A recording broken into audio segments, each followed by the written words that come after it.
اقوى وصفة عيش للتنحيف، مش محتاجة تاكلي اكتر من رغيف في الوجبة الواحدة يحسسك بالشبع طول اليوم، وعن تجربة ده كمان سعراته مش عالية ابدا، واقتصادي من غير بيض ولا منتجات البان ولا خمائر. خطير يا جماعة وطري وطعمه يجنن، وتفتحيه وتحشيه باي حشوة تحبيها. وانتوا هتجربوا كالعادة وتحكموا بنفسكم في احساس الشبع اللي هتحسي بيه من رغيف هتاكليه في الوجبة الواحدة. جربوا واحكموا انتوا بنفسكم. المكون الاساسي معايا في الوصفه دقيق الحبه الكامله، هاخد منه كوب معياري كبير كده في طبق. والنوع اللي انا بستخدمه يا جماعه اهو سنبله الفرات، شايفين هو ده شكل الباكت. رشه من الملح، معلقه كبيره من زيت الزيتون، ونفس الكوب المعياري الكبير للعجن هنزل فيه بميه مغليه. ونشوف بقى مع بعض هنحتاج قد ايه منها، يعني انا هنزل بشويه شويه مع التقليب. المفروض طبعا تكون عجينه مش ناشفه ومتماسكه زياده عن اللزوم، لان لو ناشفه ومتماسكه جامد هتاخدي نتيجه وحشه للعيش، برضو هيبقى ناشف مش طري. بصوا انا هنزل بكل كوبايه الميه، لان دي الحبه الكامله بيتشرب الميه بسرعه جدا الحقيقه. وهقلب كويس قوي.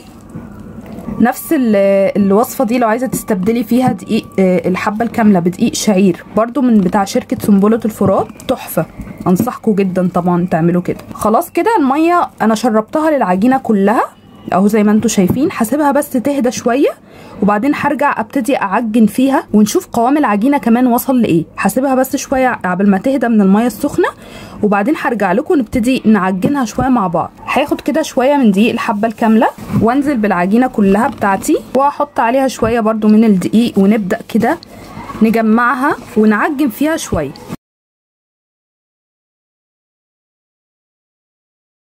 العجينه كده خطيره، بصوا عامله ازاي، طريه مش متماسكه وناشفه وجافه قوي في ايدي، عشان العيش ما يبقاش برضو نتيجته ناشفه، طريه جدا عامله زي الملبن. طبعا قبل ما نبتدي نشكل العيش لازم نسيب العجينه تريح لمده مثلا ربع ساعه. كل ما سبتي العجينه تريح معاكي اكتر النتيجه في النهايه بتكون احلى.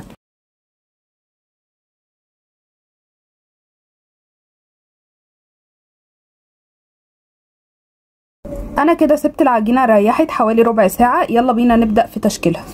هحط ايه هنا، افرد عليه العجينه رده يا جماعه. بصوا تشتريها برضو من عند اي عطار متوفره. هاخد كده قطعه حلوه من العجينه، زي ما باكد عليكم كل مره السمك اللي انت بتفردي بيه براحتك. في ناس بتحب العيش يبقى ليه سمك شويه، وفي ناس بتحبه يبقى رفيع زي الورقه كده. انا وسعت العيش على قد ما اقدر القطعه اللي معايا دي، وهبدا اقصها بمقاس الطاسه اللي انا هسوي فيه، يعني الطبق ده تقريبا. وطبعا الاطراف الزياده دي هشيلها وارجع اجمعها من تاني.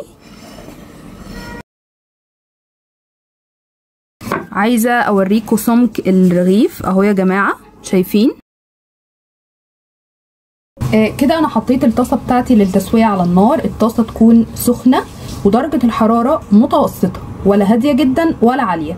وهبدا انزل فيها باول رغيف عملته معاكم وسبته يريح قبل ما فردت رغيف تاني وتالت.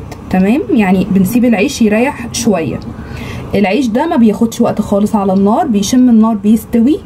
اول لما بيبتدي كده يغير لونه يبقى بني غامق، يعني اتشمع، بتبتدي تقلبيه على الوش التاني على طول.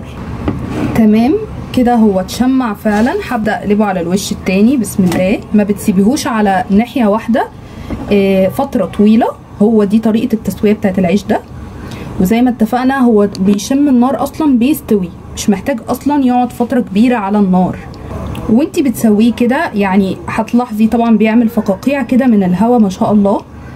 ده عادي جدا بالرغم من ان هو ما فيهوش اصلا ولا خميره ولا بيكنج باودر اهو. ممكن اصلا يفصل ويفتح معاكي طبقتين عن بعض لو العجينه ما فيهاش اي خروم.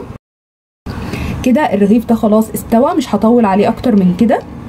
وواضح معاكم هو ازاي مازال طري. عشان احافظ على الطراوه بتاعته دي بقى انا هطلعه واغطيه بفوطه. طبعا شايفين كميه الرده اللي من تسويه الرغيف الاولاني دي كلها طبعا هنزلها من الطاسه. وهبدا احط الرغيف، الطاسه سخنه من تسويه الرغيف اللي قبليه. في ثواني طبعا بيدخل في التسويه، لونه بياخد لون بني غامق، وانا بسويه كده ريحه عيش بلدي جميله بجد. ما بتسيبيهوش على وش معين فتره طويله اهو. وهتلاحظي مع التسويه دلوقتي بيبتدي يعمل فقاقيع من الهواء. لو العيش بتاعك ليه سمك نوعا ما وفي نفس الوقت ما فيهوش اي خروم هيفتح ويفصل طبقتين عن بعض، وتفتحي العيش كمان وتحشيه زي العيش البلدي. شوفوا شايفين اهو بيبتدي يفتح.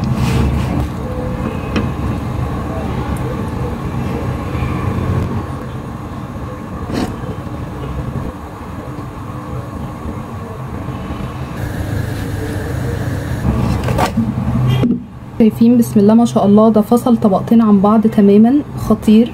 ده معايا بيكون شكل العيش النهائي، شايفين طري جدا بجد خطير.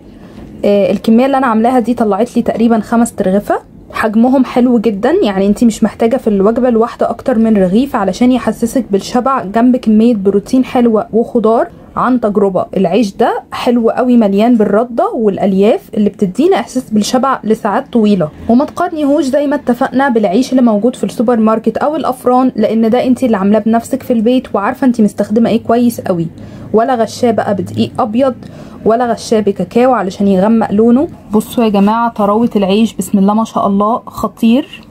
الرغيف الواحد هيوصل سعراته تقريبا ل 90 سعر حراري. جربوا بجد الوصفه دي، كميه الالياف اللي فيها بتشبع فعلا لفترات طويله. جربوه قولوا لي رايكم.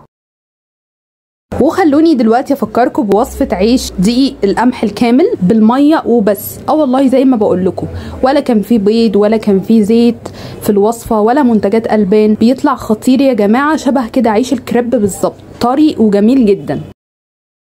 تاني وصفة معايا وهي اقل سعرات عيش في العالم، اللي انت ممكن تاكلي منه رغيفين في الوجبة الواحدة من كتر ما سعراته قليلة.